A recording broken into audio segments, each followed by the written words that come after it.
அஸ்ஸலாமு அலைக்கும் ரஹ்மத்துல்லாஹி வரகாத்துஹு. நபிகள் நாயகம் வரலாற்று தொடரை பார்க்கலாம். பதவியை பயன்படுத்தி எந்தவிதமான புகழையும் மரியாதையும் அவர்கள் விரும்பவில்லை என்பதற்கு அற்புதமான சான்றாக இது அமைந்துள்ளது. நான் நபிகள் நாயகம் ஸல்லல்லாஹு அலைஹி வஸல்லம் அவர்களுடன் நடந்து சென்று கொண்டிருந்தேன். ஓரப்பகுதி கடினமாக இருந்த நஜ்ரான் நாட்டில் தயாரிக்கப்பட்ட போர்வையை அவர்கள் மேலாடையாக அணிந்திருந்தார்கள். அவர்களை எதிர்கொண்ட ஒரு கிராமவாசி அப்போர்வையை கடுமையான வேகத்தில் இழுத்தார். அவர் கடுமையாக இழுத்ததால் நபிகள் நாயகத்தின் தோல் பகுதியில் அந்த அடையாளம் பதிந்ததை நான் கண்டேன். இழுத்தது மட்டுமன்றி அக்கிராமவாசி, உம்மிடம் இருக்கும் அல்லாவின் சொத்தில் இருந்து ஏதேனும் எனக்கு தருமாறு உத்தரவிடுவீராக என்று கூறினார். அவரை நோக்கி திரும்பிய நபிகள் நாயகம் ஸல்லல்லாஹு அலைஹி வஸல்லம் அவர்கள் சிரித்தார்கள். அவருக்கு அன்பளிப்பு வழங்குமாறு ஆணையிட்டார்கள். நூல் புகாரி 3149, 5809, 6088. இவ்வளவு நடந்த பிறகும் மிக மிக சாதாரணமாக அந்த கிராமவாசியை நோக்கி நபிகள் நாயகத்தால் சிரிக்க முடிகிறது. அவரது கோரிக்கையை அவர்களால் ஏற்க முடிகிறது. நபிகள் நாயகம் ஸல்லல்லாஹு அலைஹி வஸல்லம் அவர்கள் பதவியை பெற்ற பின் மிக சாதாரணமான மனிதனுக்கு கிடைக்கின்ற மரியாதையும் கௌரவத்தையும் கூட தியாகம் செய்தார்கள் என்பதற்கு இதைவிட வேறு என்ன சான்று வேண்டும்?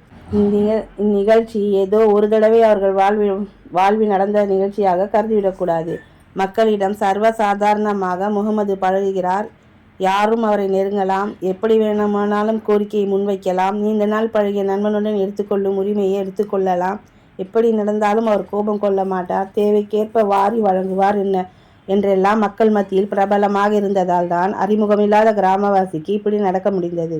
நாங்கள் நபிகள் நாயகம் ஸல்லல்லாஹு அலைஹி வஸல்லம் அவர்களுடன் பள்ளிவாசலில் இருந்தோம். அவர்கள் எழுந்ததும் நாங்களும் எழுந்தோம். அவர்கள் பள்ளிவாசலின் மையப்பகுதிக்கு வந்தபோது அவரை கண்ட ஒருவர் அவர்களின் பின்புறத்தில் இருந்த மேலாடையை இழுத்தார்.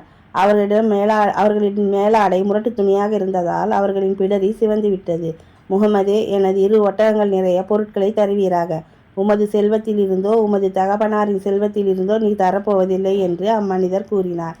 இழுத்து கொண்டிருக்கும் என் மேலாடையை விடும் வரை பொருட்களை தரமாட்டேன் என்று நபிகள் நாயகம் ஸல்லல்லாஹு அலைஹி வஸல்லம் கூறினார்கள். நான் விடமாட்டேன் என்று அவர் கூறினார்.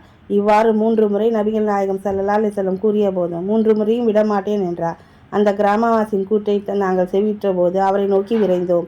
நான் அனுமதிக்கும் வரை தமது இடத்தை விட்டு யாரும் நகரக்கூடாது என்று நபிகள் நாயகம் ஸல்லல்லாஹு அலைஹி வஸல்லம் அவர்கள் கூறினார்கள். பின்னர் கூட்டத்தில் இருந்த ஒருவரை நோக்கி, இவரது ஒரு ஒட்டகத்தில் கோதுமையையும் இன்னொரு ஒட்டகத்தில் பேரிச்சம்பழத்தையும் ஏற்றி அனுப்புவீராக என்றார்கள். பின்னர் மக்களை நோக்கி, நீங்கள் புறப்படுங்கள் என்றார்கள். இதை நபிகள் நாயகத்தின் தோழர் அபூ ஹுரைரா ரலியல்லாஹு அன்ஹு அறிவிக்கிறார். நூல் நஸஈ 4664, அபூதாவூது 4145. இன்ஷா அல்லாஹ் இதன் தொடர்ச்சியை அடுத்த தொடரில் பார்க்கலாம். ஜஸாக்கல்லாஹ்.